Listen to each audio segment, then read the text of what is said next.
All right, my name's Mark Cuffe. I'm one of the co-founders of Highlands TV, and I can remember when the birth and the genesis of this happened, because Ozzy, who's got a lot of ideas, he came up to me once. We were working in a factory, and God bless that factory because it fed us for a long time, and it still does.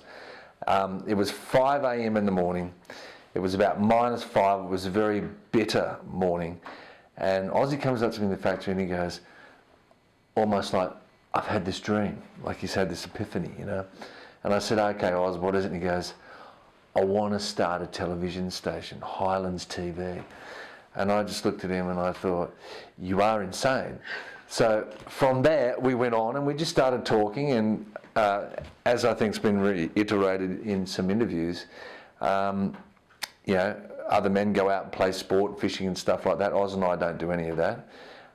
Most men, you know, not most, but some men go to the pub and go out all night and spend their money drinking or whatever. But we decided what we'd do is go out and just start talking to people and start interviewing people, and stories came from stories. And then before we knew it, after a couple of months, we'd done 20, 30 stories, and and it was very exciting because we could turn up where there was all these other media and we'd just walk in as Highlands TV and people thought, oh, it's a TV station. Mayor, the Southern Highlands. Yes, well, I know.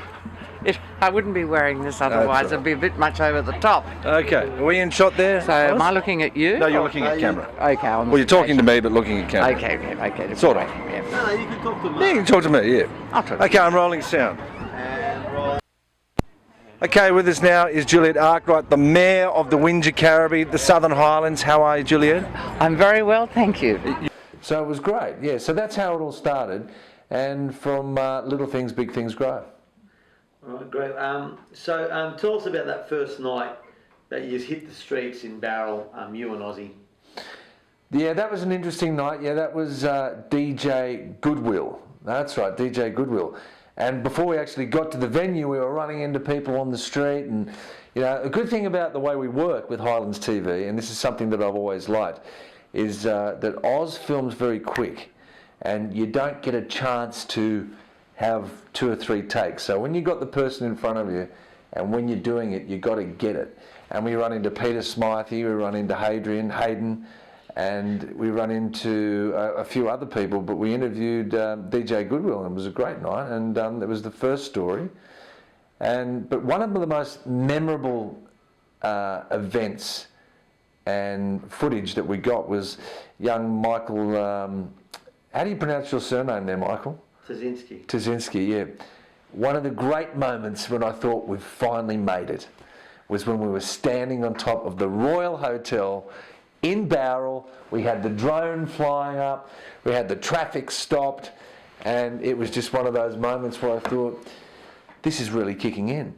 And then also getting onto TVS Channel 44, that was really good for us as well, because we had people stopping us in the street going, oh, I love your story, oh, I love the TV station. So we actually didn't quite know that this thing was actually manifesting into a real entity. Because we were so close to it, we didn't quite understand what was happening and how people were perceiving the Highlands TV. Fantastic. Favourite story? Favourite story?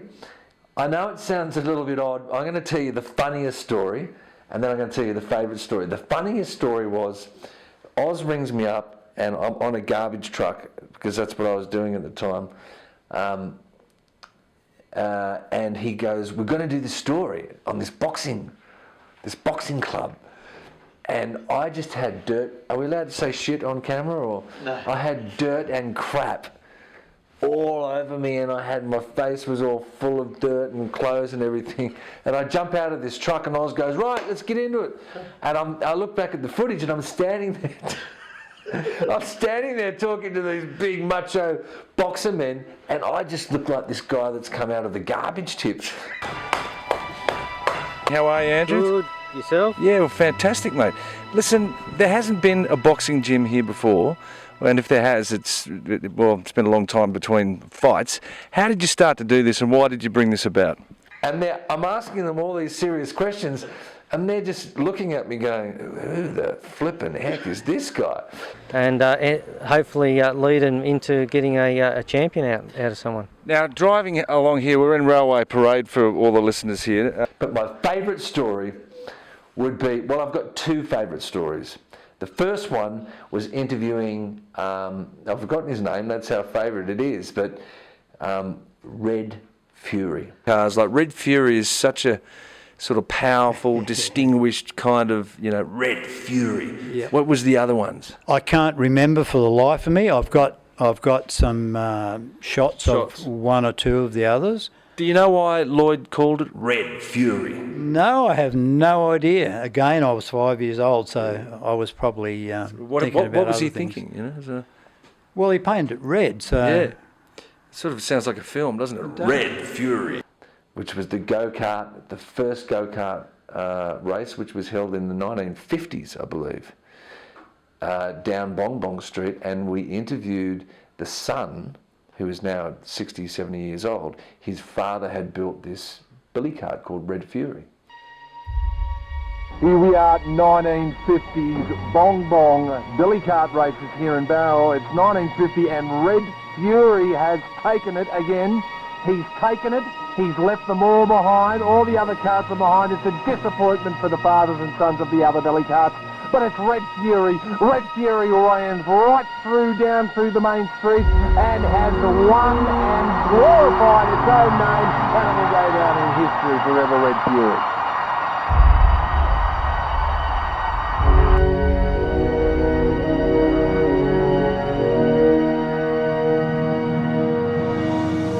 Here we are, highlandstv.com.au with Mark and Oz. And we were in his garage, and there it was, the original Red Fury go-kart. And it was like the nostalgia and the whole sense and the vibe of the whole thing was just wonderful, because it was history in the making. And then that weekend we had the 2014, I think it was 14 or 13, Billy Cart Derby, and he presented the trophy.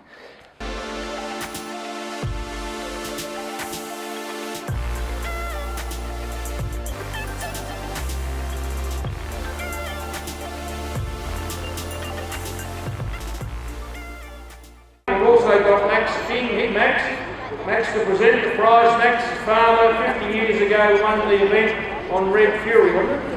Where is Max? He's over there. All right, so there's Max there. We're doing the trophy, right? Okay, yep. Tony's going on. First in the 9 to 11 age group is James Arnold from Barrow with 25 kilometres an hour. James Arnold, where are you? Here's the prize here. Thank you. Thank you, Tony. That coincides with another favourite story, which was the 1968 Melbourne Cup, which we met the man, and he was riding a horse called Lord Fury.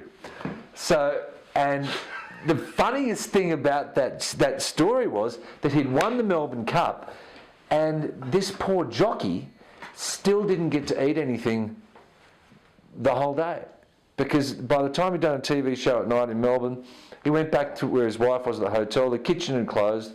They gave him a tomato sandwich and a can of Coke. And after the cup, you've got to go to a radio station. You've got to do all the media. All the media and that. Then, when I finished, Graham Kennedy buggered it up.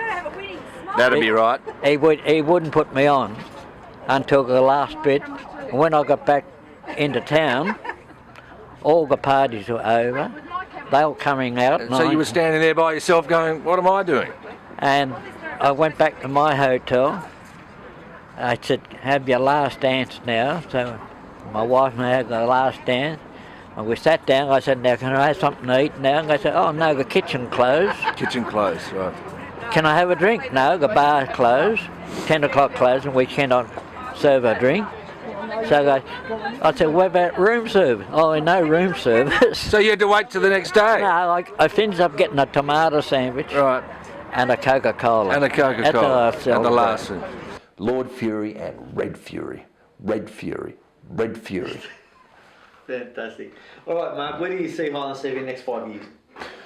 What I what I believe is going to happen with Highlanders TV is that we will either get picked up by a multinational television station, and we'll be able to do this whole regional area, which will beam into cities and regional areas, and we can go into regional areas and spend 2 or 3 months, show off the town.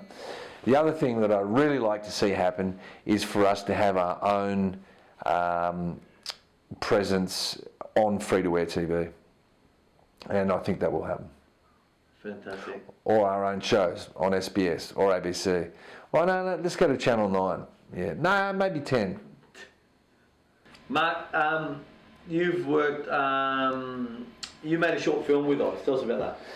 Yes, the short film. Which one was that? Mustafa. Oh, yes, Mustafa. That was very good. Yeah, that was done in Dirty Jane's in Bowral. Yes, and he got me to play a weird shopkeeper. I'd actually remember that I was wearing a pair of thongs on the day. It was very hot. What I like about Oz, the way he makes films is that it's done quick.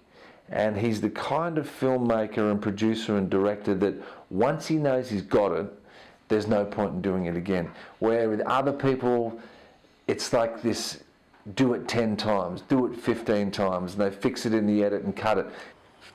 I don't know. What did you ask him? No, you ask him. No, go on, ask him. Papa. Yeah, ask me. It's okay, he's right there. Ask him. No, I want to ask him. You want me to ask him? Yeah, ask me. Okay, I ask him, alright? Ask me. This mechanical music player, does it play? Can we bring in one of our records to try it? I've got one of my records. No. We must bring in one of ours. No, I got a record, we can put it on. We must. Sure, yeah. Bring in one of your records, yeah. He tends to just get it out, and once he knows he's got it, he stays with it, and then it goes to edit. So that film was very good, and there's some other good actors in that. Nice little film, should have won Tropfest.